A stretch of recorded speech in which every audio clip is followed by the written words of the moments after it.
hand tool woodworking, nothing beats a marking gauge for making accurate lines parallel to the edge. But I hear you saying, Rex, I don't have it and I can't afford it. No problem. Here's how you build it. Drill a hole in one end and drive in any screw with a flat head. Now we're gonna file that head, work it on a little sandpaper, and then a sharpening stone.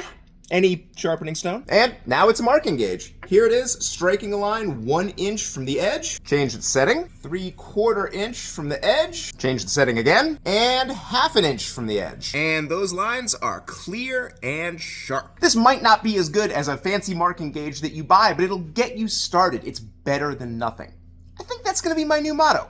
Rex Krueger, better than nothing.